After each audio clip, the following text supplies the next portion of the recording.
जय श्रीमन नारायण। ए पर जे टिप्पणी हम करे जा रहल बा रामानुजदास श्रीमान गट्टू वेणुगोपाल स्वामी जी के द्वारा दिहल गयल बा। अध्याय 6 आत्म संयम योग श्लोक 32। आत्मौपम्येन सर्वत्र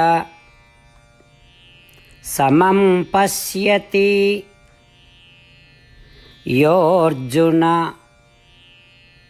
सुखं वा यदि वा दुःखं स योगी परमो मतः। ओम।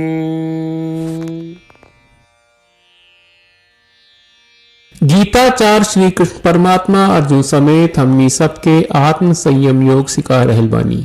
परमात्मा कहत बाड़न की अर्जुन हम उ योगी के मानसिक स्थिति बतावत बानी जे आत्म ध्यान के उच्चतम अवस्था में पहुंच गयल बा।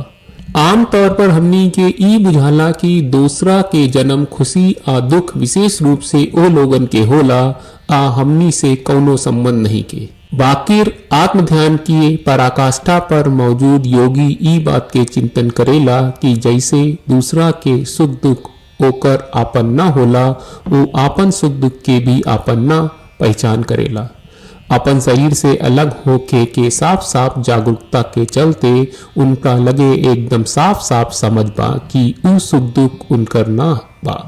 आत्म ध्यान के उच्चतम अवस्था में पहुंचल निपुण योगी के एगो विशेष लक्षण ई होला कि निर्विवाद समझ होला कि अन्य शरीर सब में आत्मा में ज्ञान बराबरी होला। एकरा अलावा उ ई समझत बाड़न कि आत्मा शरीर से अलग होला, शरीर से निकले वाला सुख दुख वो आत्मा से संबंधित न होला। श्री कृष्ण परमात्मा ध्यान के उच्चतम अवस्था में पहुंचल योगी के समझ आ मानसिक स्थिति के ऐसन बता रहल बाड़े जैसे जैसे हमनी के श्री कृष्ण परमात्मा के शिक्षा के चिंतन करत बानी जा आ आत्म ध्यान के रोज अभ्यास करे के प्रयास करत बानी जा हमनी सभी के श्री कृष्ण परमात्मा की बात के जैसन बा वैसन दोहराई जा। आत्मौपम्येन सर्वत्र समं पश्यति योऽर्जुन सुखं वा यदि वा दुःखं स योगी परमो मतः। श्रीमद् भगवत गीता का पूरा सार श्री कृष्ण परमात्मा ने अध्याय 18वें के श्लोक 65 से 70 में 8 काम करे खातिर दिले बाड़े। श्री कृष्ण कहले हम ओ लोगन से प्रेम करनी जो लोग इन 8 बातन के मान तारे। हम ओ भक्तन के हर तरह से रक्षा करब। श्री कृष्ण परमात्मा के द्वारा बोलल गईल संपूर्ण भगवत गीता सुनला के बाद अर्जुन कहले करिष्ये वचनम त्वा, जेके मतलब बा कृष्ण मैं उही करब जौन आप कही। यही कारण बा श्री कृष्ण अर्जुन के हर तरह के सफलता आ विजय प्रदान करेले। आई परमात्मा के आपन व्रत देई कि हमनी के ये 8 गौ कर्म के पालन करी जा। ई वचन परमात्मा के देवे से बड़न कौनो पूजा तपस्या यज्ञ नहीं। हम 8 प्रण कहब जौन हमनी के करे के चाहिए। आप सब कृपया इन्हन के आपन दिमाग और दिल में सोची। श्री कृष्ण के आपन वचन देवे के ई तरीका में हमनी सबकी कल्पना करे के चाहिए कि श्री कृष्ण का चेहरा खुशी से चमकत बा और खुशी के एहसास करत बा। जय श्रीमन नारायण। यहाँ हमनी के 8 वादा बा। हमनी के पहला वादा, हे श्रीमन नारायण आपका निर्देश के मुताबिक हम हमेशा तोहार ध्यान करब और तोहार बारे में सोचब। हमनी के दूसर वादा, हे श्रीमन नारायण आपका सलाह का अनुसार हम हमेशा आपका भक्त रहब। हमनी के तीसर वादा, हे श्रीमन नारायण हम आपन सब काम तोहरा सेवा के रूप में और तोहरा संतुष्टि खातिर करब। हमनी के चौथा वादा, हे श्रीमन नारायण जैस की आप माने के कहले रहलू हमरा बहुत विश्वास बा कि हम आपके होई और हम हमेशा आपन दोनों हाथ जोड़ के आपके नमस्कार करब और आपकी पूजा करब। हमनी के पांचवा वादा, हे श्रीमन नारायण हमरा के तोरा बात माम एकम शरणम ब्रज 1866 याद कहले जहां आप हमरा के आपन का अर्पित करे का कहा। श्रीमन नारायण मैं हमेशा तोहरे शरण में रहब। हमनी के छठवां वादा, हे श्रीमन नारायण हमरा के तोहरा बात माँ सुचहा 1866 याद कहले कि आप हमनी के शोक न करे का आश्वासन दे रहे बड़े, हम अब और शोक न करब। हमनी के सातवां वादा, हे श्रीमन नारायण, आपने हमरा खातिर श्रीमद् भगवत गीता के वितरण करके हम सबके कृपा कहले और आशीर्वाद दहले बा। हम वादा करत बानी कि रोजाना कम से कम एक श्लोक पढ़ब या सुनब। हमनी के आठवां वादा, हे श्रीमन नारायण, आप गीता के पूरा मानवता तक ले गयलू। हम गीता में आपके दिव्य वचन के उन भक्तन तक पहुँचावे के प्रयास करब जे गीता से अपरिचित बा। हे श्रीमन नारायण, हम उई करब जौन तू करे का कहब। हम ऐसन व्यवहार करब जैसन आप चाहत बानी और हम खाली आपका खातिर काम करब। श्रीमन नारायण के रोज आपन वचन देहल कि हम ओइस करब जैस आप कहत बानी, ई अपने आप में बड़न पूजा बा। श्रीमन नारायण, करशे वचनम त्वा। श्रीमन नारायण, हम तोरे निर्देश के मुताबिक काम करब।